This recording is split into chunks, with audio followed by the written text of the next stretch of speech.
got the comfy chairs. So, show of hands, who has seen the episode that Arum was on? Really? Just 3? Oh my God. Wow. Okay, 4. Okay. So kind of going right into it. First off, how were you and your sisters able to get on the show, and tell me about the process? They came to you, right? Yeah, they came to us. First of all, thank you so much for having me here. So Shark Tank experience, it was actually really, really fun. It was nerve-wracking, but it was also a very fun experience. And the the way it really got started was very coincidental. So we got an email from one of the executive producers. And I think what the show, if you guys haven't watched it, you really should. It's actually pretty informative, I think, for any entrepreneurs. And I think they're trying to diversify the types of companies that pitch on the show.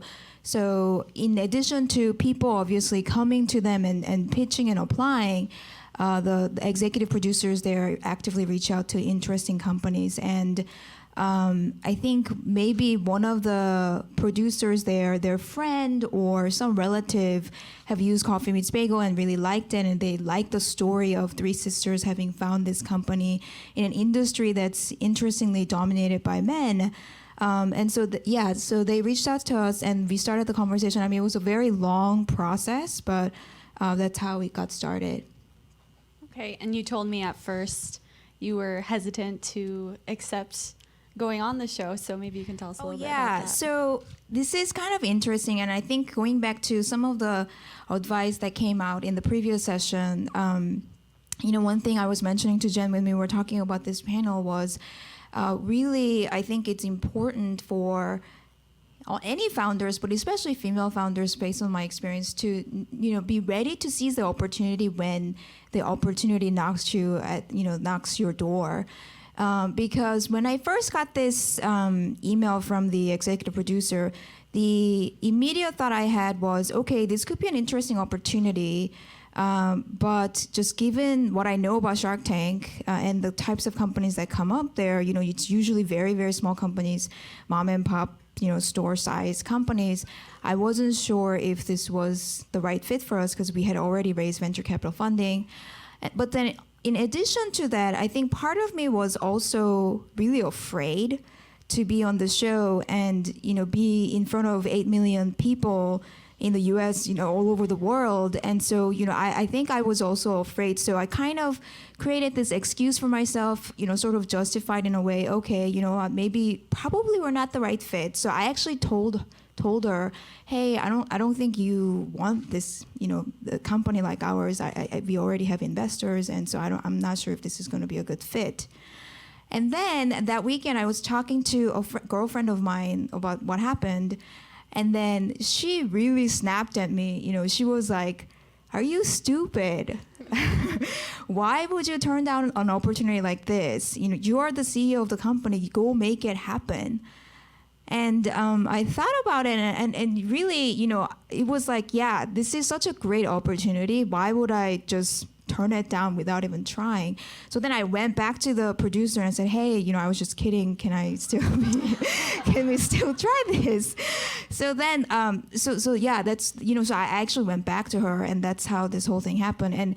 And thank God that, I spoke to my friend and she really, snapped me out of this, because it was such a great opportunity for us. And I think one of the probably the best decisions I've made for the company, because the media exposure that we got was amazing. I think to this day, it's been really helpful for us, not just in the US, but when we launch internationally, as well as recruiting, etc. I think it really propelled our company in a whole new way. Mm-hmm. And for those who didn't see it, Mark Cuban offered them $30 million, which was the biggest offer the show had ever seen at the time. So, but you and your sisters turned it down. So tell us why you turned it down, and if you were able to raise money after that. Yeah, I mean, really, the main reason is because we see so much potential for this company than, just 30 million. I think this... And his offer was to buy the entire company. Yeah. And if you it was because of the potential, and I was asked on the spot, and really I didn't even need to think about it. Just immediately my answer was no, because we look at this company, Coffee Meets Bagel, potentially becoming as big as Match.com or even bigger. And Match.com is a $1 billion revenue company. I think the industry has a ton of potential to grow. It's already big, but it has tons of potential to grow because especially this generation is undergoing some really fundamental lifestyle change. I like to quote this stat frequently. Back in the 80s, percentage of U.S. adult population who were singles used to be about 35%. Now that number is about 55%. So people are, marrying later or not getting married at all, or divorce rate is really high. So need for a service like this is only going to grow even more in developing as well as developed countries. So we see a huge potential for this company to grow. And so to just sell it at $30 million would be, really selling ourselves very short. And yes, so we were... Of course, Shark Tank helped, but actually even before the show aired, we were able to raise our Series A at a term that we were very, very happy with investors that we were also really happy to have on board. And so, though you received the funding that you were looking for, you received a lot of backlash after the show aired. So can you tell us a little bit about what kind of backlash you saw, and whether it was mostly Middle America Shark Tank viewers or people coming from Silicon Valley? Yeah, so one thing we didn't expect at all, I didn't expect at all from, the show was, I guess, how personally people take this. It just seemed, people take this very seriously. So what happened was there were two things that got aired on the show, I think, offended a lot of people. And one thing was, of course, the fact that we actually refused this $30 million offer. I would have expected, initially, the people's reaction to be, wow, these girls are following their dreams and being very ambitious, making bold decisions. Those are the types of reaction I expected, but instead, we got a lot of negative responses from people, that we were really greedy, that we were selfish, we don't know what we're doing, we're stupid, etc. And I really, at that time, I really couldn't help but wonder if I were, we were three brothers, guys, if we had gotten that same type of backlash. It was just very disappointing. And then the second part is, of course, during the show, actually, the Sharks asked about our salary. And I think the Middle America, just not understanding, the cost of living in San Francisco, et cetera, just couldn't, really thought it was way too high. And so we got a ton of backlash on that too. And I just felt bad for mostly my entire team because, of course, this show has nothing to do with our product, but our product reviews and mostly reviews and customer service team got tons of emails, etc., with all this negative feedback, which I was very surprised to get. Mm-hmm. And did you see either women or men sending most of the negative kind of feedback? Did you see a pattern, like if it was more women that was saying bad things about you, or you guys, or men, or was it pretty even? I don't particularly recall the gender ratio, but I think definitely we got called a lot of names, particularly very gender-specific names. So, which is definitely one of the reasons why it really felt like we were getting attacked because we were women who refused this deal. So it's been a year now, basically, since the show first aired. What lessons have you learned since then about being a founder? And what lessons have you learned about being a female founder? Yeah, I think definitely one lesson that I already shared with you guys, seizing the right opportunity and making sure you're ready for it, I think is very important. And especially as the founder, buck stops at you, right? You're the leader. You're the one who, doesn't matter how afraid you are or you've never done something before, you're the one who has to go get that opportunity and be really confident about it.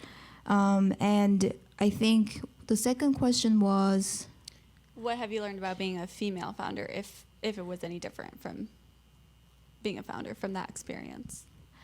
I think, well, so one other thing I would have to say, it may not be so related to Shark Tank experience, but just having done this for almost 4 years now, I think one thing that one of the advice that I constantly give to female founders is to stop worrying so much about everything. And I find this very often. I do this to myself a lot too. It's particularly women. We tend to worry just a lot about everything, and lose sleep over it, etc. And it took me a really long time to sort of get over that. And I actually have an executive coach that I work with, and whenever I tell her like I'm worried about X and Y, she really sort of gave me a framework to start thinking about, okay, is this worry and fear coming out of rational place, or is this coming out of irrational place? And why do you have this fear? And just keep asking yourself that question and getting to the bottom of where this sort of fear is coming from. So for me, I realized a lot of the fear comes from my ignorance, like not knowing things. So for example, okay, today I had a meeting and I'm like really worried because we had some bad, quarter. I'm really worried what my team's thinking about. Okay, so the question is like, do you care what your team is thinking about? Yeah, I do. Then just go ask them. Like have a one-on-one conversation, go ask them. Like, why do you even have to wonder about it? You can just get the answer. And so just sort of breaking things that way, I think really sort of gave me peace of mind. And I see a lot of female founders just having this irrational fear and worrying about a lot of things. And so getting yourself to practice and knowing, getting to the point of knowing how to remove that fear, I think is a definitely good exercise to do. And kind of going off of that, what are some big tips or advice besides what you just said for founders who maybe were in the same position you were a year ago, which, coming into funding and maybe feeling like you're worth more than they're offering, and how to stand your ground, and maybe advice around that? Yeah.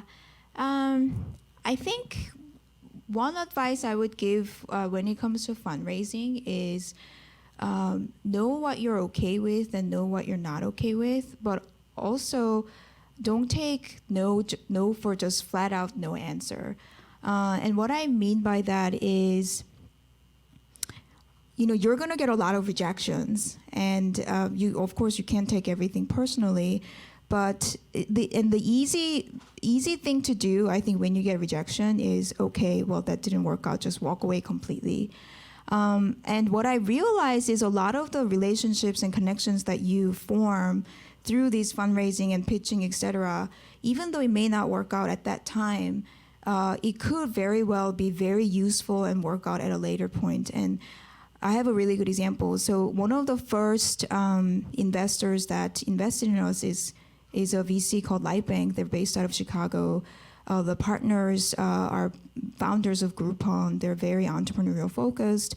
So I really like them. And when I first got the term sheet from them, it was so ridiculously, the valuation was so ridiculously low that immediately I knew, okay, this was not the term that I would want to sign.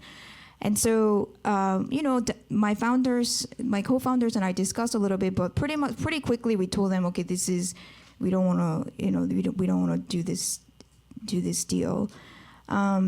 And instead of just completely walking away, I said, but we do like you guys, particularly one partner that we've been working with. And I asked him, is there any way that you may want to get involved with us as an advisor or some other role? And so we kept the conversation going, and nothing really came out immediately, but over the few weeks and 3 months, we just talked once in a while about the business, etc. And then eventually, I think the partner liked us enough to bring the deal back to his other partners, and then we ended up doing, actually taking money from them at a much better deal that were acceptable to both of us. And so, if I had just sort of took that rejection, maybe take it a little bit personally, and then just totally walked away from it, of course, this would have never happened. But then because, I just took that as a no, okay, that's fine, but let's figure out some other way. Maybe I can take advantage of this situation or learn from you guys, and then kept going. And so this deal actually happened. And so I think it's definitely important to not take no personally, and just keep at it, cultivate relationships, even when there may not be immediate benefit at the time. Things could really happen, more or less down the road. Okay. And something that just came to mind is you're in business with your sisters. Yeah. So I'm sure there's some other people here who are in business with people close to them. What's some relational advice you can give about that, or something you've learned about? Yeah, I think one of the really big advantages of working with siblings or somebody you really know very well is that you can completely trust them. And so I think that was a huge advantage at the beginning, because we didn't really have to question each other, because when you really have to move fast and you just want to really focus on the business as opposed to worrying about, am I putting more effort into this than you, et cetera, et cetera. So I think at the beginning it really propelled sort of our business. But then the disadvantage is that because you're so close to each other, you actually end up, stepping on each other's toe all the time, arguing with each other, et cetera. And then immediately when we started hiring somebody, other employees, we realized, okay, this is actually pretty toxic. The fact that we actually fight in front of them, it just wasn't very good. And so 2 things we ended up doing was, one, we actually brought in a coach who spent several hours with us to help us understand each other, why we argue, etc. And then we actually put in very concrete action items that we needed to do every day to sort of improve this relationship. And one of them was this thing called clean slate session, where every day it's at 5 o'clock we would meet for 30 minutes and talk about things that bothered each other throughout the day, and sort of get it out of our chest and have a clean slate, so we can have a clean slate the next day. So what this actually helped us do is, instead of just sort of fighting when things are actually happening, we sort of hold that back, so it's not counterproductive, but we bring it up later at the end of the day, so we can actually hash through it. And that really helped a lot. And the second thing is definitely just knowing where your roles and responsibilities lie, the boundaries. So I think at the beginning we try to just do everything. Everyone is trying to do everything. But instead of that, really putting a boundary into, okay, you're responsible mainly for this. You're responsible for mainly for this. And the person who's responsible is ultimately the one calling the shots. And so, at some point I've sort of stopped worrying about what she's doing, and then she probably, half the time doesn't know what I'm doing, but it's okay, because, that's what we are, we are each responsible for different things, and that helped a lot. Great, thank you. Well, I think now we're going to take questions from the audience. Oh, wow. Okay. Do I get to pick? Sure, yeah. Hi, my name is Adriana, and I think that's very interesting that you talk a little bit about of the personal your relationship with your sister, because it also can happen to other people, even though they don't have siblings, they don't have relatives, but also they have a problem misunderstanding each other. And as it was mentioned earlier, that between the communication between man and woman, they see things, they understand things differently. So when you look for a coach, it was like a psychologist, was a professional coach, or a couples therapist. I don't know. Could work for siblings, right? Yeah. So the coach, you mean the coach that we brought in to help us with the sibling issues? Well, oh, yeah. Yeah. So this coach actually was luckily my sister went to GSB Stanford Business School. So she was actually one of her professors there, teaching about leadership and just team dynamics. And so she had already relationship with this professor. So it was somewhat of an easy choice for us. But I think there are a lot of coaches who actually specialize in, founder dynamics or just generally in team dynamics that you can find who could help you with this kind of issues. Yes. I'm not familiar with your background. I was just wondering if maybe you could share that as far as how the three of you got involved or how you came up with this. Oh yeah, I'm sorry. So I'm one of the three co-founders of Coffee Meets Bagel. I started the company with two of my sisters. One of them is actually my twin, and the other one's my older sister. And my background has always been in consumer product industry. So I worked at Avon Cosmetics for a while. I worked at Amazon. And then when I was at Avon Cosmetics, they're very, very far away from, tech industry.